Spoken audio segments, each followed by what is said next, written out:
시청자 여러분 안녕하십니까? BOA 모닝뉴스 시작합니다. 미국 의회 상하원이 민주당 조 바이든 후보의 대통령 당선을 공식 인증했습니다. 의회는 당초 6일 인증을 마치려 했지만 일부 과격 트럼프 대통령 지지자들이 연방 의사당에 난입하는 초유의 사태로 회의를 중단한 뒤 밤늦게 재개해 인증 절차를 마쳤습니다. 도널드 트럼프 대통령은 선거 결과에 동의하지 못한다면서도 질서 있는 정권 이양이 있을 것이라고 밝혔습니다. 조상진 기자가 먼저 보도합니다. 미국 의회가 7일 새벽 조 바이든 민주당 후보의 제46대 대통령 선거 당선을 공식 인증했습니다. 의회는 하원과 상원이 각각 미국 내 50개 주별 인증 절차를 완료한 직후 전체 선거인단 538명 중 절반이 넘는 306명을 확보한 바이든 후보의 당선을 확정했습니다. 상원 의장 자격으로 회의를 진행한 마이크 펜스 부통령은 버몬트주의 선거 결과 인증이 마무리된 직후 바이든 후보가 공식 절차를 모두 마치고 합법적인 대통령에 당선됐다고 선언했습니다. The announcement of the state of the vote by the President of the Senate shall be deemed a sufficient declaration of the persons elected President and Vice President of the United States, each for the term beginning on the 20th day of January 2021, and shall be entered together with the list of the votes on the journals of the Senate and the House of Representatives. 이로써 대통령 선거 투표가 실시된 지난해 11월 3일 이후 64일 만에 바이든 후보의 당선이 공식 확정됐습니다.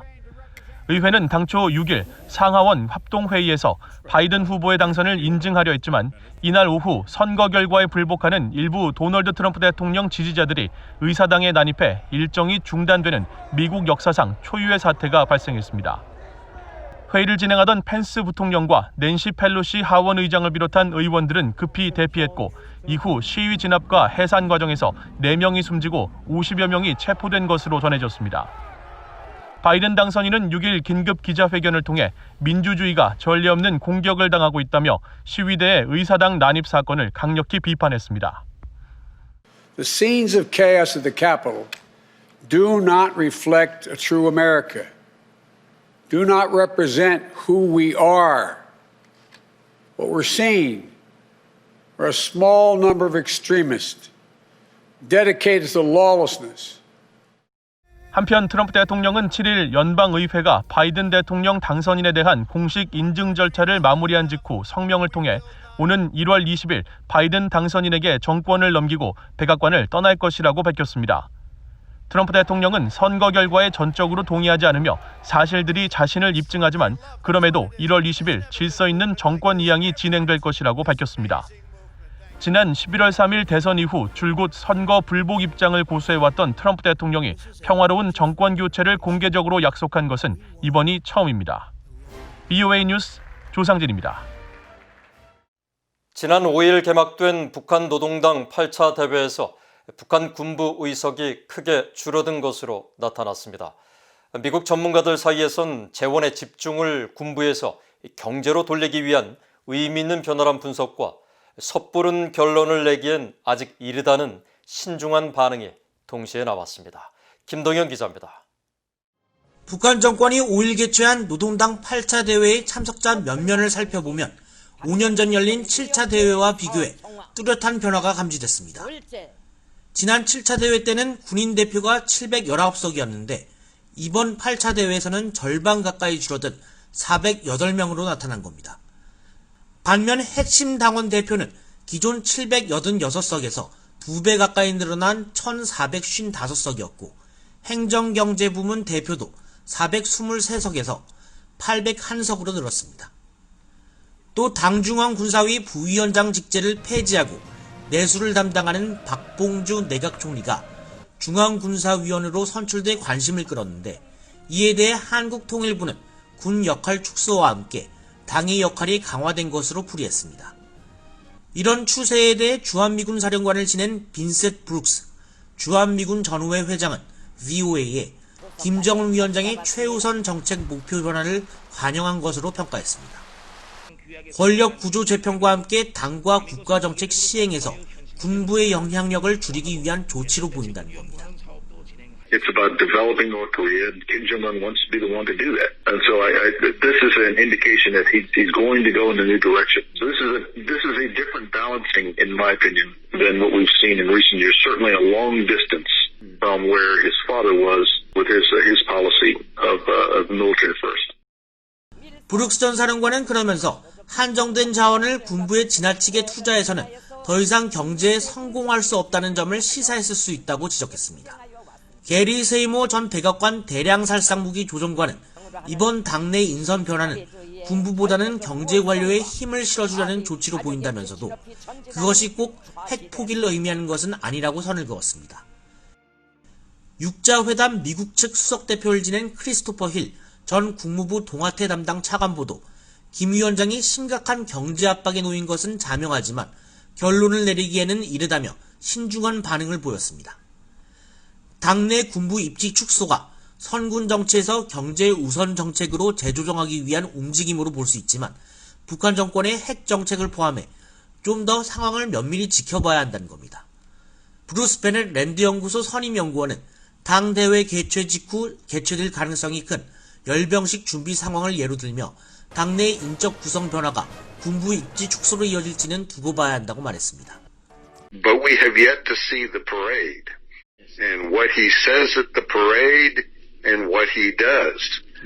The parade is how he reveals the power he is trying to give to the military.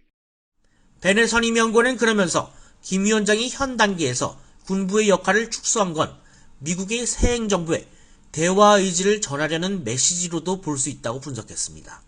VOA 뉴스 김동현입니다. 북한의 김정은 국무위원장이 노동당 8차 대회 개막연설에서 자신의 경제정책 실패를 시인하면서 지난 5년간 북한 경제가 어떤 변화를 겪었는지 관심이 쏠리고 있습니다. 김 위원장의 말처럼 전력을 비롯한 북한 경제 여러 부문에서 개선이 이루어지지 않고 오히려 후퇴한 정황이 곳곳에서 드러났습니다. 함지아 기자입니다. 김정은 위원장은 2016년 7차 당대회에서 국가 경제발전 5개년 전략을 발표했습니다. 인민경제 전반을 활성화하고 경제 부분 사이의 균형을 보장하며 나라의 경제를 지속적으로 발전시킬 수 있는 토대를 마련하는 것입니다. 여기에는 고질적이었던 전력 문제를 해결하고 석탄과 금속, 철도 등 부문에서 개선을 이루는 방안이 포함됐습니다. 또 북한 경제 전반에서 균형적 발전을 이루고 경제개발 특구에 대한 투자 유치와 관광 활성화 등 대외 경제관계 개선을 강조했습니다. 그러나 약 5년의 세월이 흐른 지난 6일 김 위원장은 엄청나게 미달됐다는 표현까지 써가며 이 계획이 사실상 실패했음을 인정했습니다. 그러나 국가경제발전 5개년 전략 수행 기간이 지난해까지 끝났지만 내세웠던 목표는 거의 모든 부문에서 엄청나게 미달하였습니다. 김 위원장의 말처럼 실제로 북한 경제는 5년이 지난 현재 목표 달성은커녕 오히려 대부분 후퇴했습니다. 최대 과제였던 북한의 발전 전력량은 2019년을 기준으로 238억 킬로와트시를 기록했는데 이는 1990년의 발전 전력량 277억 킬로와트시에도 못 미치는 수준입니다. 김 위원장이 역시 강조했던 석탄과 금속 부문도 2016년부터 시작된 유엔 안보리의 수출 금지 조치로 큰 타격을 받았고 철도 역시 일제 강점기 수준을 벗어나지 못하고 있습니다. 경제개발특구는 5개년 전략에 따라 많은 지역이 새롭게 지정됐지만 국제 흐름과 동떨어진 폐쇄적인 투자 유치로 사실상 개점 휴업 상태고 김 위원장이 대대적으로 선전했던 원산갈마 해안관광지구는 아직 완공조차 못할 정도로 관광산업도 부진한 상황입니다. 게다가 북한 정권의 핵과 미사일 개발 강행에 따른 국제사회 제재와 코로나에 따른 국경 봉쇄 등 3중고로 교역 규모는 쪼그라들어 지난 11월 북중 교역은 사상 최저치인 127만 달러에 그쳤습니다. 경제 전문가들은 이런 명백한 결과들에 대해 김정은 위원장이 실패를 시인할 수밖에 없었을 것이라고 지적합니다.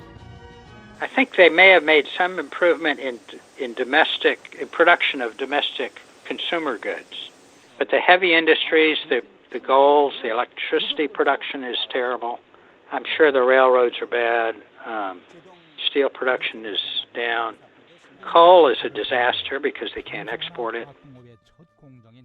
브라운 교수는 북한 정권이 5개년 전략의 실패를 대북 제재 등 외부 요인으로 돌릴 수 있지만 제재나 코로나 사태 이전부터 북한 경제가 좋지 않았던 점으로 볼 때 북한 경제가 처한 문제는 사회주의 경제를 고수하는 체제 자체에 있다고 지적했습니다. BOE 뉴스 함자입니다. 북한이 지난해 국제사회로부터 식량과 위생사업 등에 필요한 500만 달러의 긴급 자금을 받은 것으로 나타났습니다. 유엔 중앙긴급대응기금은 최근 공개한 지난해 국가별 지원 자금 배분 현황에서 북한이 지난해 총 499만 9천 달러의 긴급 구호 기금을 지원받았다고 밝혔습니다. 이는 지난해 전 세계 빈곤국 지원 대상 47개 나라 가운데 32번째로 많은 것으로 전체 지원금 약 8억 3천만 달러의 0.6%에 해당하는 액수입니다. 500만 달러의 지원금은 세계식량계획과 식량농업기구, 세계보건기구 등 유엔 산하 5개 기구의 사업에 사용되었으며 주로 여성과 어린이 등 취약계층의 건강 지원과 필수 의약품 지원, 식량 지원 등에 사용된 것으로 확인됐습니다. 북한은 유엔 중앙긴급대응기금으로부터 지난 2016년 1,300만 달러, 2017년 1,200만 달러, 2018년과 2019년은 각각 1,000만 달러와 600만 달러를 받아 지원 금액이 계속 감소 추세에 있는 것으로 나타났습니다. 유엔 시민적정치적권리위원회가 3월에 북한에 대해 심의를 할 예정인 가운데 다양한 분야의 국제 민간단체들이 북한 주민들의 자유와 생명권 침해를 우려하는 질의서를 위원회에 잇따라 제출하고 있습니다. 미국의 인권법률단체인 주빌리 캠페인 USA는 최근 위원회에 제출한 질의서에서 북한 내 종교 활동을 하는 주민들은 임의 체포와 장기 구금, 강제 노역, 고문, 추방, 감시를 받는다고 지적했습니다. 이 단체 앤 부알다 대표는 VOA에 북한 당국은 세계인권선언이 명시한 개인의 자유로운 신앙생활을 완전히 금지하고 있다며 이 문제는 이미 유엔 북한인권조사위원회가 최종 보고서에서 그 심각성을 자세히 지적했다고 밝혔습니다. 그러면서 국제시민단체들이 오는 3월에 열릴 북한에 대한 심의에 맞춰 질의서를 계속 제출하는 건 국제사회가 북한 내부 상황을 주시하고 있으며 북한 정권이 거짓과 기만으로 뒤에 숨어 있을 수 없다는 것을 보여주는 것이라고 말했습니다. 앞서 세계 130개국 기독교연합체인 세계복음연맹도 북한 정권의 기독교 탄압을 규탄하며 개선을 촉구하는 질의서를 위원회에 제출하는 등 인권과 종교, 법률, 반핵 등 다양한 분야의 국제 비영리 단체들이 북한 관련 질의서를 계속 제출하고 있습니다. 영국 주재의 북한 공사를 지낸 태영호 한국 국회의원이 한국에서 북한 인권법이 시행된 9월 4일을 북한 인권의 날로 지정하는 북한인권법 일부 개정 법률안을 대표 발의했습니다. 한국 국회 제1야당인 국민의힘 소속 태영호 의원은 7일 보도자료를 통해 국제사회에서 북한 인권에 대한 관심이 높아지고 있지만 한국에선 북한 인권법에 따른 북한인권재단이 출범되지 못하는 등 북한 인권에 대한 관심이 저조하다는 지적이 나오고 있다고 말했습니다. 그러면서 이에 대한 한국 국민들의 관심을 높이기 위해 9월 4일을 북한 인권의 날로 지정해 정부 차원에서 관련 행사와 교육을 하도록 하는 게 개정안을 발의한 취지라고 설명했습니다. 태 의원은 북한 인권의 날이 지정된다면 북한 김정은 위원장은 북한 정권 수립일인 9월 9일에 앞서 한국과 국제사회의 북한 인권 문제 개선 요구에 직면하게 될 것이라며 북한 인권의 날 지정이 반드시 필요하다고 강조했습니다. 이상으로 BOE 모닝뉴스를 마칩니다. 시청해주신 여러분 고맙습니다.